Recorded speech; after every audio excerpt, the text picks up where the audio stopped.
പ്രിയപ്പെട്ടവരെ, ഞാൻ നേരത്തെ പറഞ്ഞു, ഞാൻ ഇന്ന് രാവിലെ പാണക്കാടും പറഞ്ഞിരുന്നു, മാധ്യമങ്ങളോട് പറഞ്ഞു, ഞാൻ BJPയെ വിമർശിക്കുന്നത് നിർത്തി. ഞാൻ BJPയെ വിമർശിക്കാനില്ല. ഞാൻ BJP പ്രവർത്തകരെ വേദനിപ്പിക്കാനോ അവരുടെ നേതാക്കളെ ആക്ഷേപിക്കാനോ ഇല്ല. ഞാൻ ഒരു ചൂരിലെടുത്ത് മാരാർജി ഭവന്റെ ചുറ്റും ഇങ്ങനെ നടക്കാൻ ഉദ്ദേശിക്കുന്നില്ല. ഞാൻ തല്ലി അത് നന്നാവില്ലടോ, പിന്നെ ഞാൻ എന്തിനാ അതിന്റെ ഞാൻ നടത്തുന്നത്?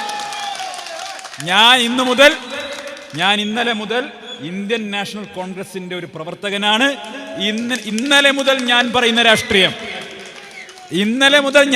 രാഷ്ട്രീയം രാഹുൽ ഗാന്ധിയുടെ രാഷ്ട്രീയമാണ്, പ്രിയങ്ക ഗാന്ധിയുടെ രാഷ്ട്രീയമാണ്, മല്ലികാർജുൻ ഖാർഗെയുടെ രാഷ്ട്രീയമാണ്, KC വേണുഗോപാലിന്റെ രാഷ്ട്രീയമാണ്, VK ശ്രീകണ്ഠന്റെയും ഷാഫി പറമ്പിന്റെയും രാഹുൽ മാങ്കൂട്ടത്തിന്റെയും രമ്യ ഹരിദാസിന്റെയും രാഷ്ട്രീയമാണ് ഇന്നലെ മുതൽ ഞാൻ പറയുന്നത്. പ്രിയപ്പെട്ടവരെ, ഇന്നലെ ഞാൻ കടന്നു വന്നപ്പോൾ ഞാൻ പോലും പ്രതീക്ഷിക്കാത്ത രീതിയിലുള്ള സ്വീകരണമാണ് കിട്ടിയത്. എനിക്ക് വിശ്വസിക്കാൻ കഴിഞ്ഞില്ല. ഇന്നലെയും ഇന്നുമായിട്ട് ഞാൻ അനുഭവിക്കുന്ന വലിയ സ്നേഹമുണ്ട്, വലിയ കരുതലുണ്ട്. അത് പറഞ്ഞറിയിക്കാൻ പറ്റാത്ത സന്തോഷമാണ്. ഞാൻ പാർട്ടി മാറാൻ തീരുമാനിച്ചപ്പോൾ, പാർട്ടി മാറിയ കാര്യം പറഞ്ഞപ്പോൾ നിങ്ങളിതൊരു റോങ് ചോയ്സ് ആയിപ്പോയി. നിങ്ങൾക്ക് CPM-ലേക്ക് മാറായിരുന്നു. CPM ഭരണമുള്ള പാർട്ടിയാണല്ലോ, CPM-ക്ക് മാറായിരുന്നു. എന്തൊക്കെ ആനുകൂല്യങ്ങൾ കിട്ടും? ക്യാബിനറ്റ് പദവിയോട് കൂടിയിട്ട്, അല്ലേ, ക്യാബിനറ്റ് പദവിയോടിട്ട് പോലീസിനെ വെച്ചുകൊണ്ട് ചീറിപ്പായാവുന്ന പദവി, 1.5 വർഷം കഴിഞ്ഞാൽ ഷുവർ സീറ്റ്. അത് പിന്നെ ദൈവത്തിനറിയാം. അപ്പോ അത് ജനങ്ങൾ വോട്ട് ചെയ്യേണ്ടതാണല്ലോ. CPM-ന് ഇനിയിപ്പോൾ 1.5 വർഷം കഴിഞ്ഞാൽ ജനങ്ങൾ വോട്ട് ചെയ്യോ? അപ്പോൾ ഇതൊക്കെ കിട്ടാവുന്ന ഒരു സാഹചര്യത്തിൽ നിന്ന് ഭരണമില്ലാത്ത, കേന്ദ്രത്തിൽ ഭരണമില്ലാത്ത, സംസ്ഥാനത്ത് ഭരണമില്ലാത്ത, പാലക്കാട് മുനിസിപ്പാലിറ്റിയിൽ പോലും ഭരണമില്ലാത്തൊരു പാർട്ടിയിലേക്ക് നിങ്ങൾ പോവുകയാണ്. റോങ് ചോയ്സ് ആയിപ്പോയി. ഞാൻ പറഞ്ഞു, പുന്നാര മോനെ, ആരെങ്കിലും വിയ്യൂർ സെൻട്രൽ ജയിലിൽ നിന്ന് കണ്ണൂർ സെൻട്രൽ ജയിലിലേക്ക് ട്രാൻസ്ഫർ അപേക്ഷിക്കുമോ? വിയ്യൂർ സെൻട്രൽ ജയിലിൽ നിന്ന് ആരെങ്കിലും കണ്ണൂർ സെൻട്രൽ ജയിലിലേക്ക് ഒരു ട്രാൻസ്ഫർ വേണമെന്ന് പറയോ? ജാമ്യം കിട്ടണമെങ്കിൽ പിന്നെ ഒന്ന് പുറത്തിറക്കി വിടണമെന്നല്ലേ പറയുക? 20 കൊല്ലക്കാലം ജീവപര്യന്തം അനുഭവിച്ച് രക്ഷപ്പെടാൻ നിൽക്കണനോട് നീ കണ്ണൂർ ജയിലിൽ പോയി കിടന്നു ആരെങ്കിലും പറയോ? സൗകര്യമില്ല. എന്താ പറയുന്നത്? സുരേന്ദ്രൻ പറയുന്നത് അല്ലേ, ഒരു പദപ്രയോഗം നടത്തി. ഇന്നത്തെ കാലത്ത് ഒരിക്കലും പറയാൻ പാടില്ലാത്ത, പൊളിറ്റിക്കലി ഇൻകറക്റ്റ് ആയിട്ടുള്ള സ്റ്റേറ്റ്മെന്റ് ആണ്. എന്താ പറഞ്ഞത്? ശിഖണ്ഡിയെ മുൻനിർത്തി, അല്ലേ, ശിഖണ്ഡിയെ മുൻനിർത്തി കൗരവപ്പട പൊരുതിയതുപോലെയാണ് UDF പൊരുന്നത്. ഇവിടെ ഇതിഹാസങ്ങളിൽ, പുരാണങ്ങളിലൊക്കെ നല്ല അവഗാഹമുള്ള എൻ്റെ പ്രിയപ്പെട്ട BJP പ്രവർത്തകരുണ്ട്. അവരോട് ഞാൻ ചോദിക്കുകയാണ്, എൻ്റെ മുൻ സംസ്ഥാന പ്രസിഡന്റ്, അവരുടെ നിലവിലെ സംസ്ഥാന പ്രസിഡന്റ്, അദ്ദേഹം ഇന്നലെ പറഞ്ഞത്, ഒന്ന് പൊളിറ്റിക്കലി ഇൻകറക്റ്റ് ആണ്, 2 പുരാണപരമായിട്ട് ഇൻകറക്റ്റ് ആണ്, അല്ലേ? എടോ, ശിഖണ്ഡി ആരുടെ കൂടെയായിരുന്നു? അത് പാണ്ഡവരുടെ കൂടെയായിരുന്നില്ലേ ശിഖണ്ഡിയെ മുൻനിർത്തി പോരാടിയത്? അപ്പൊ ഞാൻ പറഞ്ഞു, ഇന്ന് രാവിലെ പറഞ്ഞു, സുരേന്ദ്രേട്ട, നിങ്ങൾ ദയവ് ചെയ്ത് ബാലരമയുടെ അമർചിത്ര കഥയെങ്കിലും വായിച്ചിട്ട് വേണം പുരാണം പറയാൻ, അല്ലേ? മഹാഭാരതവും രാമായണവും തിരിച്ചറിയാത്ത ആൾക്കാർ വന്നിട്ട് അതൊന്നും കോട്ട് ചെയ്യണ്ട, നിങ്ങൾക്ക് അറിയണ രാഷ്ട്രീയം പറഞ്ഞാൽ മതി. അറിയാത്ത കാര്യം എന്തിനാ പറയേണ്ടത്? അതൊക്കെ അറിയണ ആൾക്കാർ ഇവിടെ ഉണ്ട്. ഗാന്ധിയുടെ ഹിന്ദുത്വത്തിൽ വിശ്വസിക്കുന്ന, ഗാന്ധിയൻ ഹിന്ദു പ്രത്യക്ഷ വിശ്വസിക്കുന്ന ആളുകൾ പുറത്തുണ്ട്, അവർക്കറിയാം. ഇപ്പോൾ ഹരിഗോവിന്ദൻ മാഷ് അന്നേരം ഞാൻ 1-ാം തീയതി ഗുരുവായൂരിലായിരിക്കും, സന്ദീപ് വരണ്ട വെച്ചു. ഞാൻ പറഞ്ഞു, മാഷ് ഞാൻ നല്ല ക്ഷീണത്തിലാണ്, ഞാൻ വരണ്ട. അപ്പം ഞാൻ വിചാരിച്ചു, കോൺഗ്രസ്സുകാരൊക്കെ അമ്പലത്തിൽ പോകും, നല്ല വിശ്വാസികളാണ്, പക്ഷെ അവർ വർഗീയവാദികളാണ്. രാവിലെ എണീറ്റാൽ വൈകുന്നേരം വരെ വിഷം തൊപ്പുന്ന ഒരു ഫാക്ടറി അല്ല കോൺഗ്രസ് എന്ന ഉത്തമമായ ബോധ്യത്തിന്റെ അടിസ്ഥാനത്തിലാണ് വന്നിട്ടുള്ളത്. ഞാൻ നേരത്തെയും പറഞ്ഞല്ലോ, പഴയ കാര്യങ്ങളിലേക്ക് പോയിട്ട്, ഇപ്പോൾ ഇന്ന് മുഖ്യമന്ത്രി പറഞ്ഞതാണ്, സന്ദീപ് പറഞ്ഞ പഴയ കാര്യങ്ങളെ കുറിച്ചൊക്കെ നിങ്ങൾക്ക് ഓർമ്മയുണ്ടോ എന്നാണ് ചോദിച്ചത്. അത് കോൺഗ്രസ്സുകാർ നോക്കിക്കോളും, നിങ്ങൾ നോക്കണ്ട. പക്ഷെ മുഖ്യമന്ത്രിക്ക് സന്ദീപ് പറഞ്ഞ ചില പഴയ കാര്യങ്ങൾ ഓർമ്മയുണ്ട്. എന്താണ്? മസാല ബോണ്ട് ഞാൻ കൊണ്ടുവന്നതാ. വാളയാർ കുട്ടികളുടെ കൊലപാതകത്തിൽ 2ാമത്തെ കുട്ടി 1ാമത്തെ കുട്ടിയുടെ കൊലപാതകത്തിന് ദൃക്സാക്ഷിയാണെന്നുള്ള പോലീസ് റിപ്പോർട്ട് ഞാൻ കൊണ്ടുവന്നതാ. അമേരിക്കയിൽ ചികിത്സയ്ക്ക് പോയപ്പോ ഫയലിൽ വ്യാജ ഒപ്പിട്ടു എന്ന കാര്യം ഞാൻ കൊണ്ടുവന്നത്. അത് മുഖ്യമന്ത്രിക്ക് അങ്ങനെ പഴയ കാര്യങ്ങൾ മറക്കാൻ ബുദ്ധിമുട്ടാവും. ആ മുഖ്യമന്ത്രിയോട് എനിക്ക് ഒറ്റ മറുപടിയെ പറയാനുള്ളൂ, പഴയ കാര്യത്തിൽ സന്ദീപ് ഒരൊറ്റ കാര്യത്തിൽ മാത്രമേ നിലപാട് മാറ്റാത്തതുള്ളൂ. ആ നിലപാടെന്ന് പറയുന്നത് CPM-ന്റെ ജനവിരുദ്ധ രാഷ്ട്രീയത്തെ തുറന്നു കാണിക്കുക എന്നുള്ള നിലപാടാണ്. മുഖ്യമന്ത്രി പിണറായി വിജയൻ അടക്കമുള്ളവർ കേരളത്തോട് ചെയ്യുന്ന അനീതി തുറന്ന് എതിർക്കുക എന്നുള്ള നിലപാടിൽ ഒരു മാറ്റവും ഞാൻ വരുത്തിയിട്ടില്ല. പക്ഷേ പ്രിയപ്പെട്ടവരെ, ഇന്നലെ മുതൽ ഞാൻ ഉയർത്തിപ്പിടിക്കുന്ന ഈ മൂവർണ്ണക്കൊടിയുടെ പരിശുദ്ധിക്ക് ഒരു കളങ്കവും തീർക്കാതെ ഇനിയുള്ള കാലം നിങ്ങളോടൊപ്പം നിങ്ങളിൽ ഒരുവനായി പോരാടാൻ ഞാൻ ഉണ്ടാകുമെന്ന ഉറപ്പാണ് എനിക്ക് ഇവിടെ നൽകാനുള്ളത്. സന്ദീപ് പോയാൽ ഒരു കുഴപ്പമില്ല എന്നാ പറഞ്ഞു. സന്ദീപ് പോയാൽ ഒന്നിനും കൊള്ളാത്തവനാണ്. സന്ദീപ് പോയാൽ ഒരു പ്രശ്നമില്ല, ചീള് കേസാന്ന് പറഞ്ഞു. ആരാ പറഞ്ഞു? എൻ രാധാകൃഷ്ണൻ പറഞ്ഞു, ഗോപാലകൃഷ്ണൻ പറഞ്ഞു. ഞാൻ ചോദിക്കട്ടെ, ഗോപാലകൃഷ്ണനും രാധാകൃഷ്ണനും പാർട്ടി ഒന്ന് വിട്ടു പോയിക്കോട്ടെ, ഇജാതി പുകലുണ്ടാവോടോ നാട്ടില്? അല്ലേ?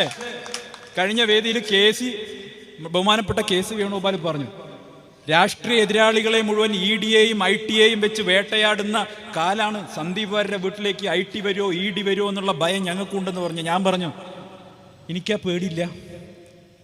എൻ്റെ വീട്ടിൽ ED യും IT യും കയറിയാൽ എൻ്റെ അച്ഛൻ്റെയും അമ്മയുടെയും പെൻഷൻ ബുക്കും ആനുകൂല്യങ്ങളും ഞങ്ങളുടെ വീട്ടിൽ ലഭിക്കുന്ന വരുമാനവും വള്ളി പുള്ളി വിടാതെയുള്ള കണക്കുകൾ വായിച്ചു നോക്കി തിരിച്ചൊന്നും കിട്ടിയിട്ടില്ല എന്ന് എഴുതി തിരിച്ചു പോകേണ്ടി വരും എന്ന നല്ല ബോധ്യവും ചങ്കുറപ്പും ഉള്ളത് കൊണ്ടാണ് BJPയുടെ പാളയത്തിനിറങ്ങി ഞാൻ കോൺഗ്രസിന്റെ പാളയത്തിൽ വന്നിട്ടുള്ളത്. ഞാൻ ചോദിക്കട്ടെ, സുരേന്ദ്രന് പാർട്ടി മാറാൻ ധൈര്യം ഉണ്ടാവുമോ? സുരേന്ദ്രൻ പാർട്ടി മാറി നോക്കട്ടെ, ധൈര്യം ഉണ്ടെങ്കിൽ അല്ലേ? MT രമേശ് ഒന്ന് പാർട്ടി മാറി നോക്കട്ടെ, ധൈര്യം ഉണ്ടെങ്കിൽ. PK കൃഷ്ണദാസ് ഒന്ന് പാർട്ടി മാറി നോക്കട്ടെ, ധൈര്യം ഉണ്ടെങ്കിൽ. ഞാൻ പറയുന്നത്, പാർട്ടി മാറണമെങ്കിൽ സ്വന്തം കൈകൾ പരിശുദ്ധമാണ് എന്ന ബോധ്യം അവനവന് വേണം. ആ പരിശുദ്ധി എനിക്കുണ്ട് എന്ന ഉത്തമമായ ബോധ്യമുണ്ട്. പ്രിയപ്പെട്ടവരെ, ഒരു കാര്യം പറയാം. ഞാൻ കോൺഗ്രസിലേക്ക് കടന്നു വന്നതുകൊണ്ട് നിങ്ങൾ BJPയിലുള്ള ഒരാളെയും നിങ്ങൾ വേദനിപ്പിക്കുന്ന ഒരു നിലപാടും പറയണ്ട, ഒന്നും പറയണ്ട. പാവങ്ങളാണ്, മഹാപാവങ്ങളാണ്. വൈകുന്നേരം വരെ പണിയെടുത്ത് കിട്ടുന്ന പണം കൊണ്ട് മൈദ വാങ്ങി പോസ്റ്റർ ഒട്ടിച്ച് ഇന്നല്ലെങ്കിൽ നാളെ കേരളത്തിലും ഈ പ്രസ്ഥാനം രക്ഷപ്പെടുമെന്ന് വെറുതെ സ്വപ്നം കണ്ടുകൊണ്ടിരിക്കുന്ന, മനക്കോട്ട കെട്ടുന്ന ആളുകളാണ്, പാവങ്ങളാണ്. അവർക്കറിയോ ഇതൊക്കെ എപ്പോഴോ കച്ചവടാക്കി കഴിഞ്ഞിട്ടുണ്ടെന്ന്, അല്ലേ?